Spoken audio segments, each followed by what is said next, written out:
સાબરકાંઠા તલોદના રૂપાલ ગામેથી દલિત પરિવારોએ હિજરત કરવાની ચીમકી આપી। આપ જોઈ રહ્યા છો આજકા ભારત ન્યૂઝ। અમારી ચેનલને લાઇક કરો, શેર કરો અને સબસ્ક્રાઇબ કરો અને કમેન્ટ કરો।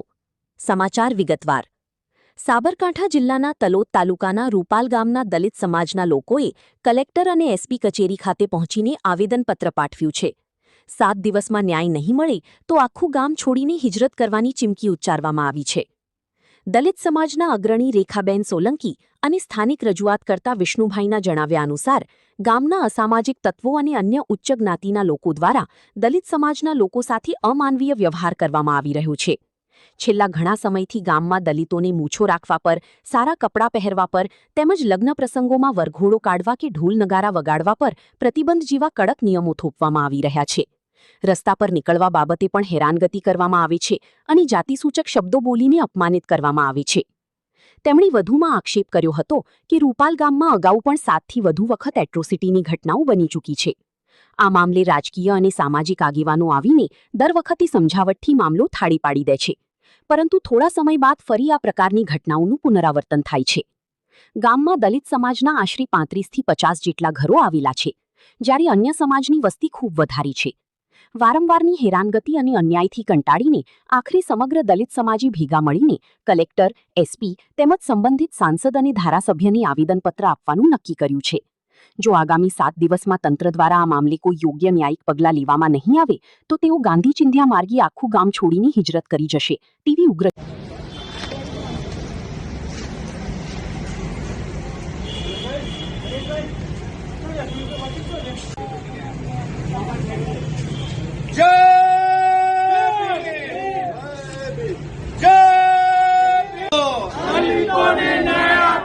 न्याय आपो भाई, न्याय आपो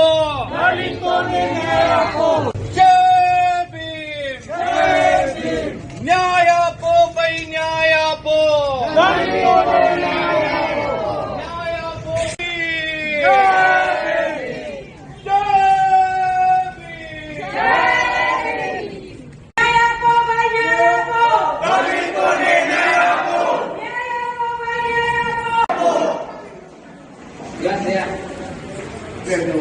कलेक्टर साहब क्या कलेक्टर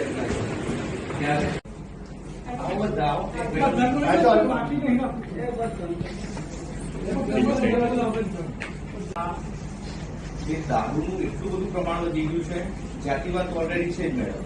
આ લોકોને સારા કપડા નહીં પહેરવાની વાત આવી છે, પણ દબાણ કરી અને ગમે એમ કરી એટ્રોસિટી પાછી ખેંચાવવાની કોઈની કોઈ રીતે આ લોકો જબરજસ્ત હેરાનગતિ ચાલી રહી છે। આવશ્યક બનાવે છે આમના અને કેસ પાછો ખેંચાવે છે કે સમજોતો કરાવી લે છે। પછી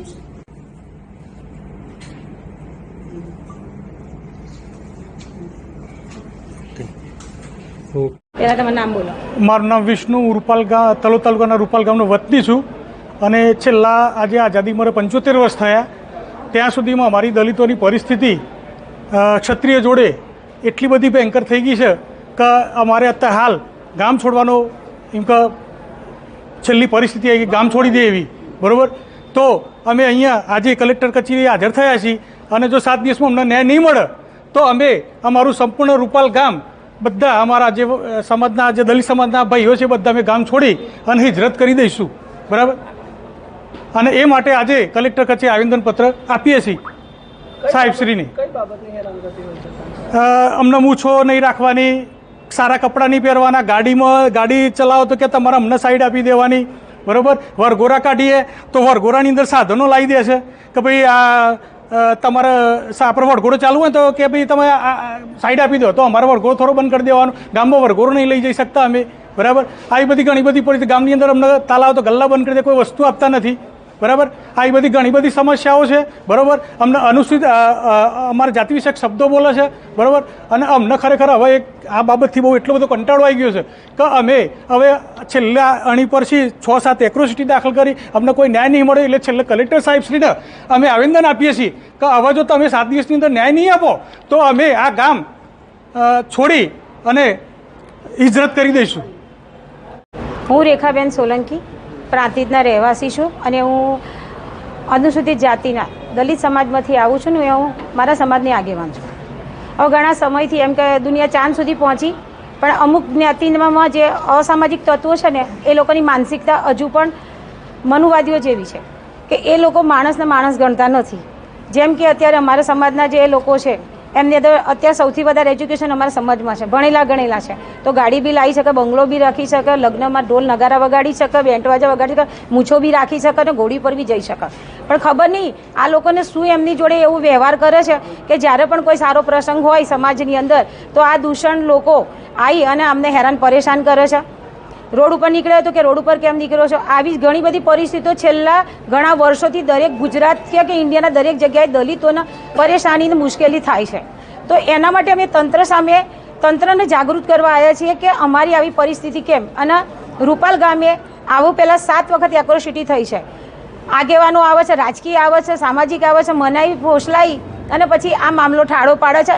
આ લોકો બી માયાળું માનવી છે એટલે કે ચલો આપણે એક ગામમાં રહેવાનું તો આપણે ઝઘડો નથી કરવો અને શાંતિથી પતી જાય. પણ થાય છે શું કે 4 મહિને 6 મહિને ફરીથી આવી ઘટનાઓ ઘટે છે.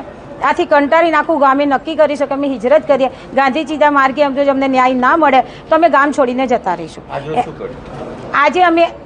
આજે અમે અનાજ માટે આ જ મામલા માટે અમે કલેક્ટર સાહેબને આવેદનપત્ર આપીએ છીએ. એ પછી અમે એસપી સાહેબને બી આવેદનપત્ર આપવા જઈએ છીએ અને જે તે કોઈ લાગતા સાંસદ, ધારાસભ્ય, દરેક સંસ્થાઓને પણ અમે કહેવાના છીએ કે ભાઈ અમારું શું કારણ, અમે જે જ્ઞાતિમાં જન્મ લીધો છે એનું શું કારણ. અમને કીડા મકોડાથી પણ ગણતા નથી, કીડા મકોડા જેટલી બી ગણતરી અમારી નથી. શેના માટે અમે માનવીમાં નથી આવતા? ક્યાં અમે લોકો માણસમાં ગણતરી ના કરતા હોય તો તમે જાહેર ડિક્લેર કરી દો કે અમે માણસમાં નથી આવતા એમ. ગામની અંદર કેટલા એવા પરિવારો છે જે હિજરત કરવા મજબૂર બન્યા? પૂરું ગામ, અમારું સમાજ, આખું સમાજ.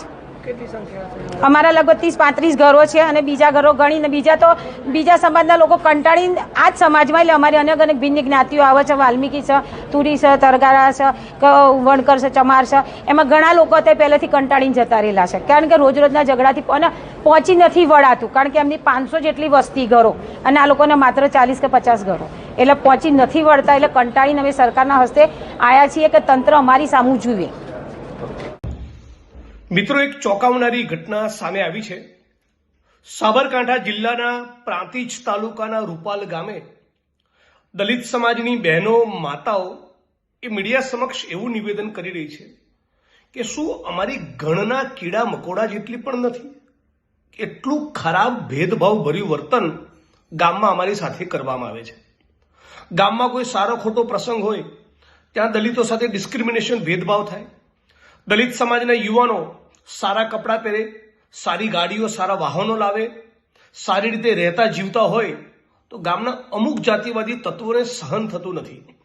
આના કારણે દલિત સમાજ સાથે થયેલા અત્યાચાર, અન્યાય અને ભેદભાવની અગાઉ ભૂતકાળમાં 1 નહીં, 2 નહીં, 5 નહીં, 7 ઘટનાઓ બની છતાં પોલીસ પ્રશાસન,